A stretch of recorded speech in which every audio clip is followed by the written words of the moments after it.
3, 2, 1, no ar. Olá! Mais uma vez aqui estamos com o nosso programa Alinhando os Ponteiros. Convidando você a estar conosco, alinhando os ponteiros também da sua vida.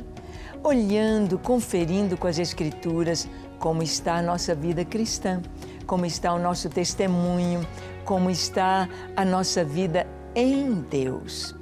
Nesta série de programas, nós estamos conversando sobre as bases, o alicerce, a estrutura da igreja cristã, da fé cristã, que é a mesma no mundo inteiro. Sim, estamos conversando sobre ponto por ponto da nossa confissão de fé, do credo apostólico. Isso, para nós podermos ver em que baseia a nossa fé. E no programa de hoje conversaremos sobre este tema, o relacionamento entre Cristo e a Igreja. Como é isso? Como se dá isto? Deus conosco, o Cristo, o Filho de Deus e a Igreja, homens e mulheres lavados, remidos no sangue do Cordeiro, homens e mulheres que deixaram uma vida de pecado e entraram para fazer parte da igreja, tendo uma vida nova. Vamos ver o que isso significa? Deixe o seu coração aberto, pronto para ouvir a voz de Deus. Deus vai falar com você, pois o programa Alinhando os Ponteiros já começou.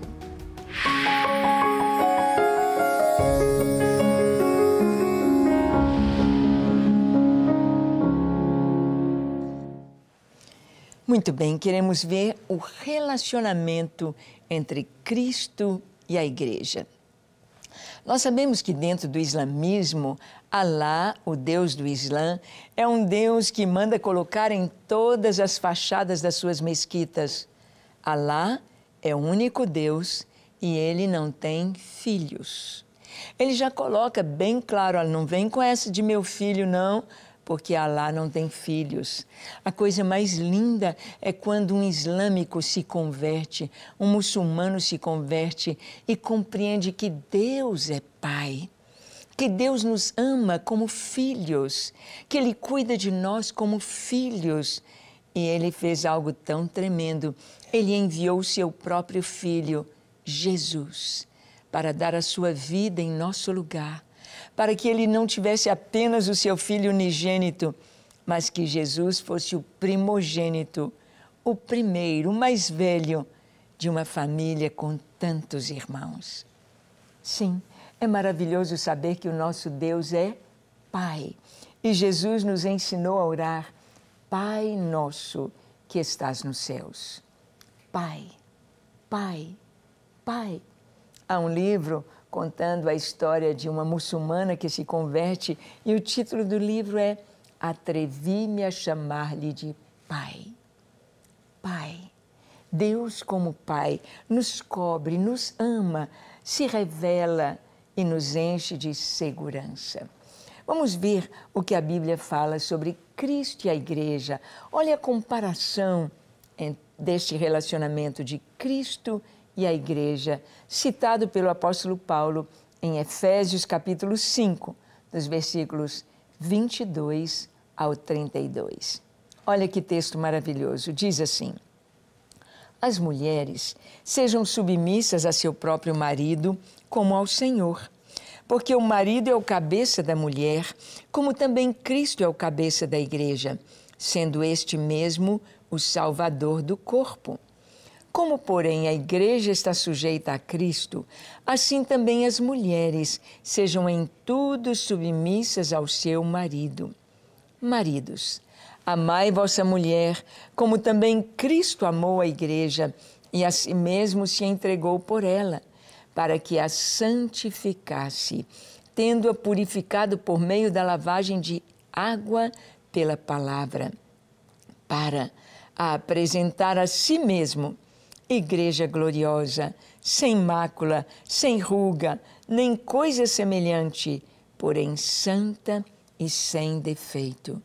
Assim também, os maridos devem amar a sua mulher como ao próprio corpo. Quem ama a esposa, a si mesmo se ama, porque ninguém jamais odiou a própria carne. Antes a alimenta e dela cuida, como também Cristo faz com a igreja, porque somos membros do seu corpo. Eis porque deixará o homem a seu pai e a sua mãe, e se unirá à sua mulher, e se tornarão os dois uma só carne. Grande é este mistério, mas eu me refiro a Cristo e à igreja. Que coisa tão maravilhosa! Aqui está comparando a igreja com Cristo como a esposa e o marido, ou a noiva e o noivo.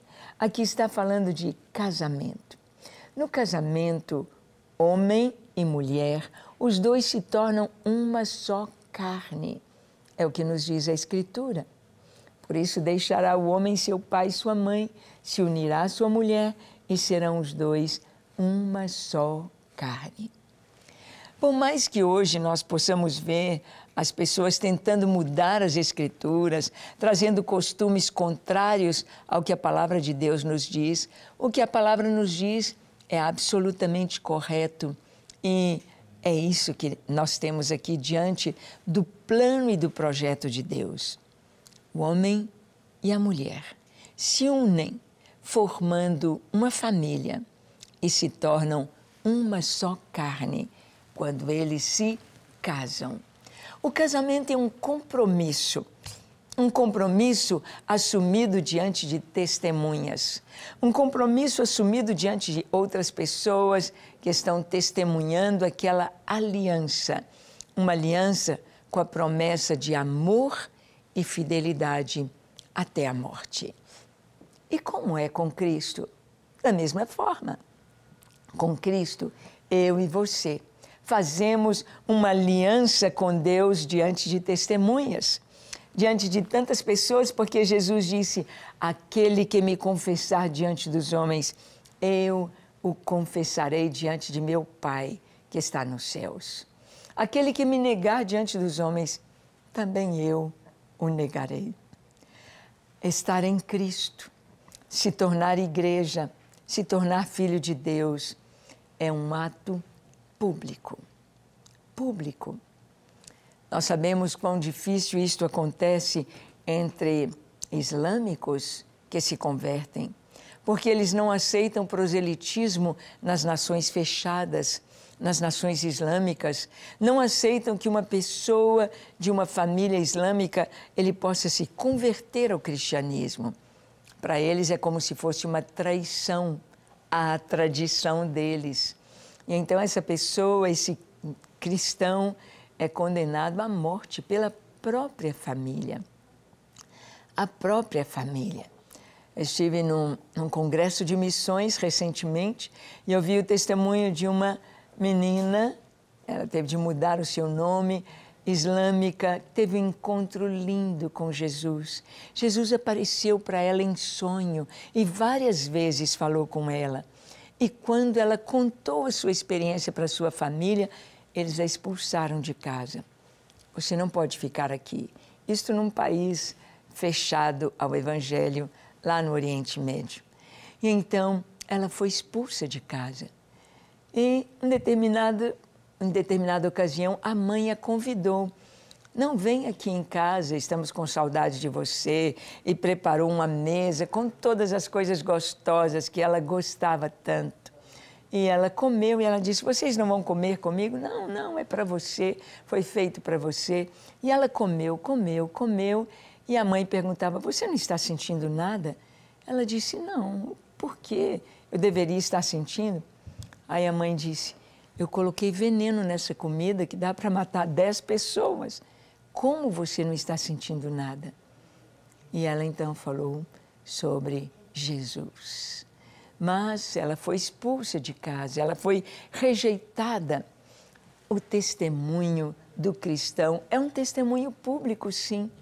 Ele, às vezes, é condenado à morte, dependendo do lugar onde ele mora, por dizer: eu creio em Jesus. É uma aliança aquele que me confessar diante dos homens, como a aliança do casamento. Só que no casamento é amor e fidelidade até a morte. Mas com Jesus não tem a morte. Então é para sempre estaremos com o Senhor, para sempre viveremos com o Senhor. Ele foi preparar-nos lugar, é como no casamento.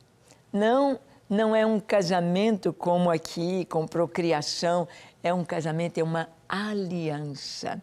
O Senhor vem habitar em nós.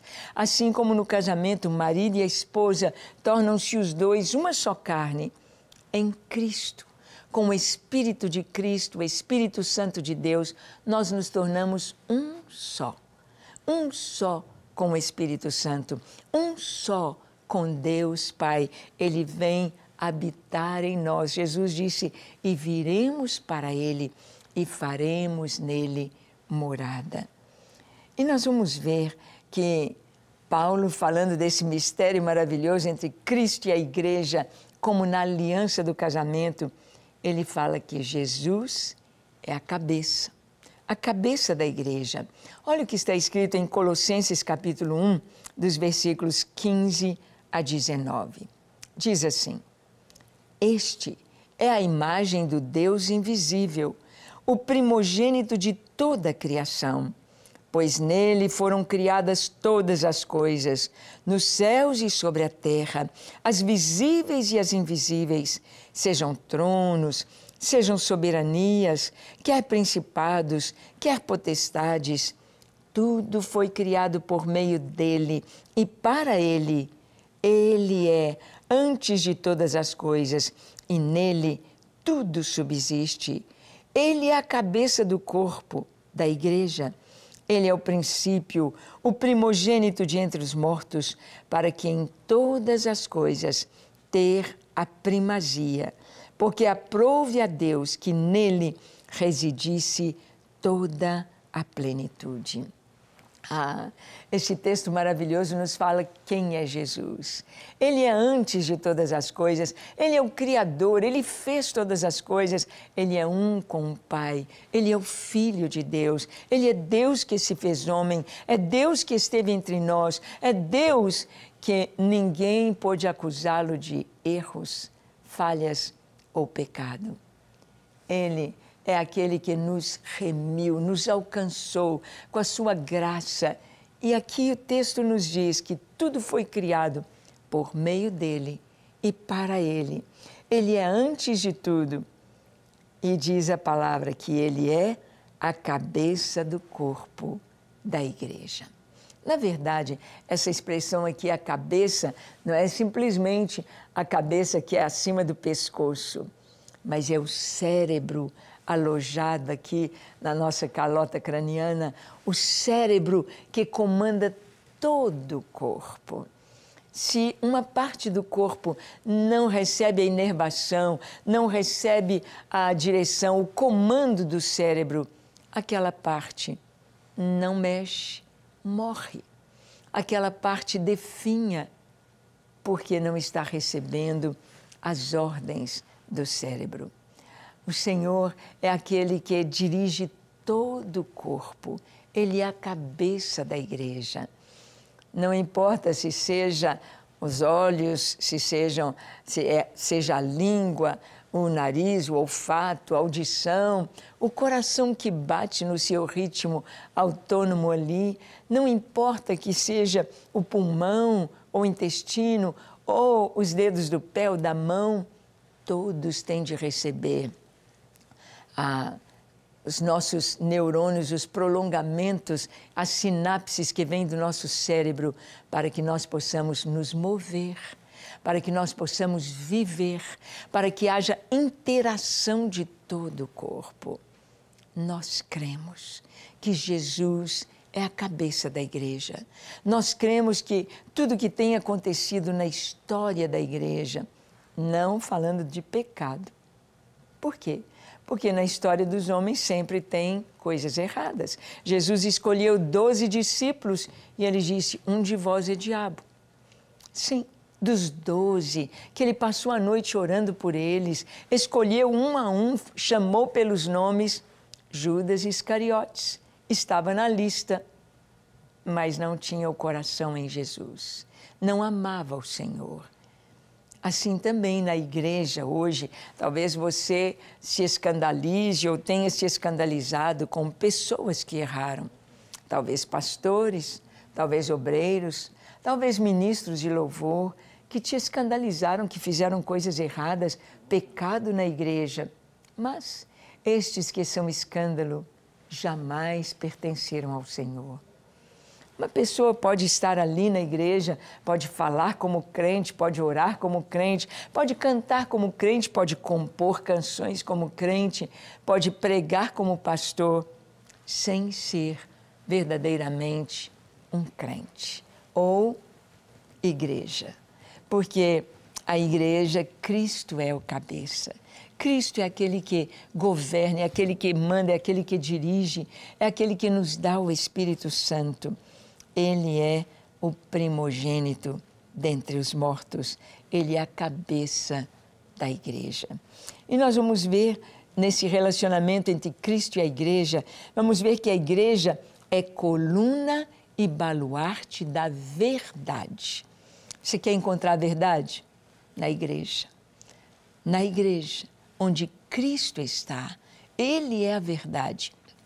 E Ele, em nosso meio, em nós, Ele nos leva também à verdade.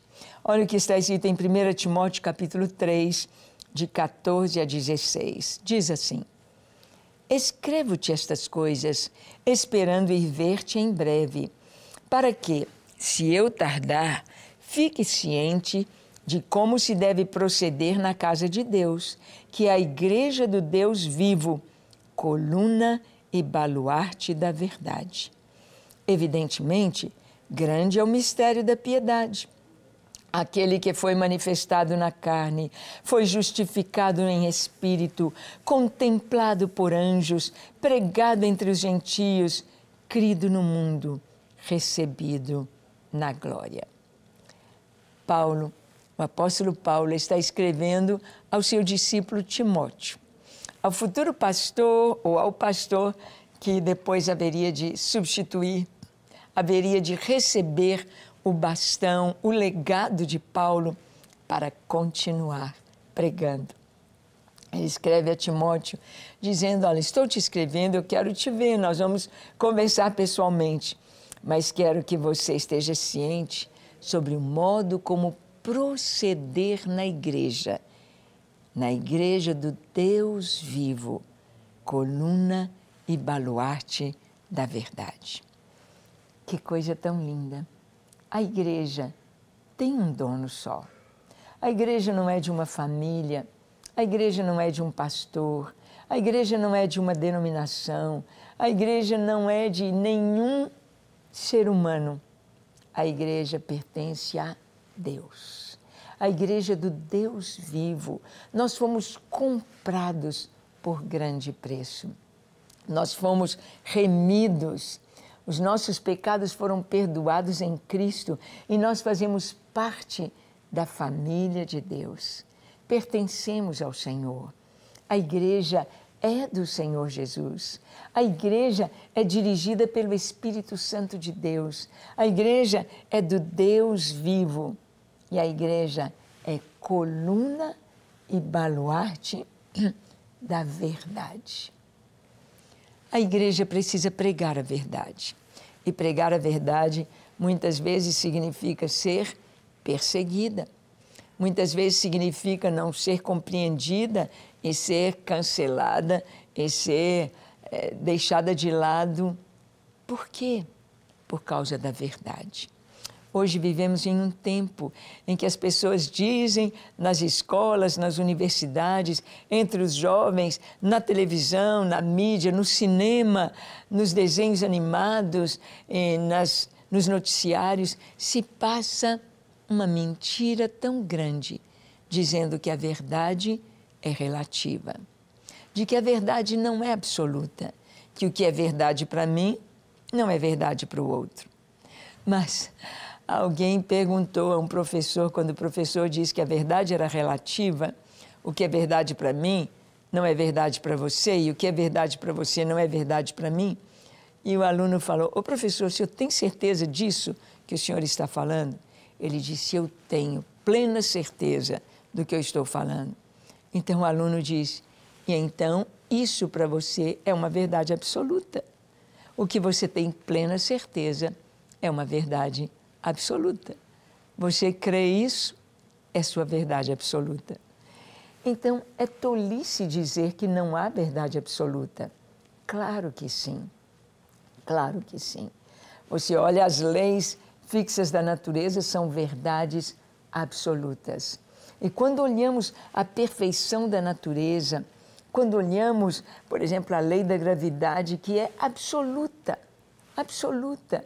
Se você saltar do 20º andar de um prédio achando que a lei da gravidade não vai atuar em você, que você vai sair voando, você vai esborrachar, porque a lei da gravidade é absoluta. Se as leis naturais são absolutas, e as leis espirituais? Claro que são absolutas. O bem será sempre bem, mesmo que perseguido. O mal será sempre mal, mesmo que elogiado ou incentivado. O pecado sempre será pecado, mesmo que enaltecido. Então, a verdade, a igreja tem a verdade. E ela vive na verdade, ela prega a verdade, ela é coluna e baluarte da verdade. Agora, Paulo resume em uma linda canção dos tempos da igreja do primeiro século, a igreja primitiva, quando ele diz, grande é o mistério da piedade. Olha que lindo.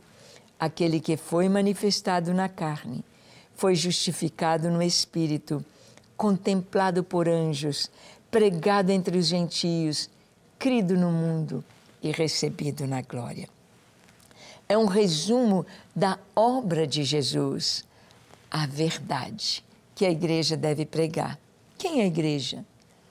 A igreja é esse conjunto dos salvos, dos remidos, destes que se encontram para celebrar o nome do Senhor, destes que se encontram e saem também pelo mundo inteiro levando as boas novas do Evangelho, que é aquele que foi manifestado na carne. Quem? Jesus. Jesus, o Filho de Deus que se fez carne, habitou entre nós, se fez homem.